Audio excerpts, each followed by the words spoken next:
কালের পর মদিনার থেকে ব্যাগ ঠেক নিয়ে সিরিয়ার দিকে যায় আর কান্দে। বেলালের চোখের পানি মুছে আল্লাহ। সাহাবীরা কয়, বেলাল কই যাও? বেলাল কয়, যেই জমিনে আমার নবী নাই, আমি বেলাল সেই জমিনে থাকলে বরদাস্ত করতে পারবো না। কাকে দেখে আমি আজান দেব? কার দিকে আমি ইশারা করে আশহাদু আন্না মুহাম্মাদার রাসূলুল্লাহ বলবো? হযরত বেলাল সিরিয়ার দিকে যায় আর কান্দে। আল্লাহর পয়গম্বর হযরত বেলালকে স্বপ্ন দেখা, এ বেলাল তুমি এত নিষ্ঠুর রে বেলাল, কতদিন হয়ে গেল আমাকে ছেড়ে চলে আসি।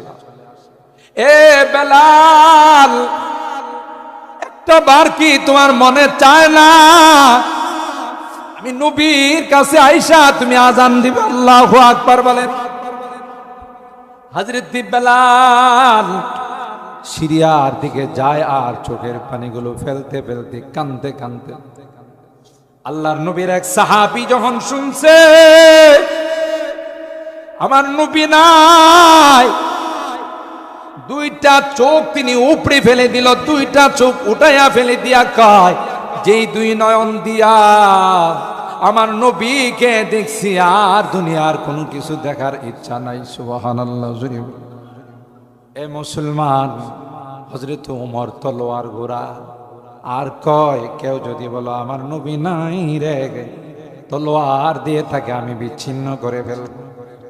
হযরত আবু বকর দূরে ছিল।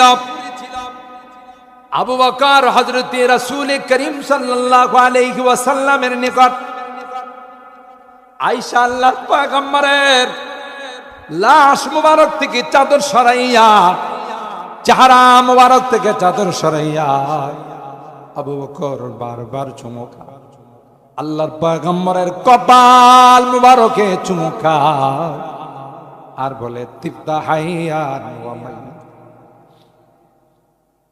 তিবতা হাইয়ান ওয়া মাইতা। এ নবী, আপনি তো দুনিয়ার জিন্দেগিতেও বাদশা, পরকালের জিন্দেগিতেও বাদশা। জোরে বলেন আল্লাহু আকবার। কয়েকবার কপালে চুমু খাইয়া হযরত আবু বকর চাদর মোবারক দিয়া পয়গম্বরের চেহারা মোবারক ডাইকা দাঁড়ায়া কয়, মান কানা ইয়াবুদু মুহাম্মাদান ফা ইন্না মুহাম্মাদান কাদ মাত ওয়া মান কানা ইয়াবুদুল্লাহ ফা ইন্নাল্লাহা হাইয়ুন লা ইয়ামুত। কেউ যদি মুহাম্মদের পূজা করে থাকো, কেউ যদি মুহাম্মদের ইবাদত করে থাকো,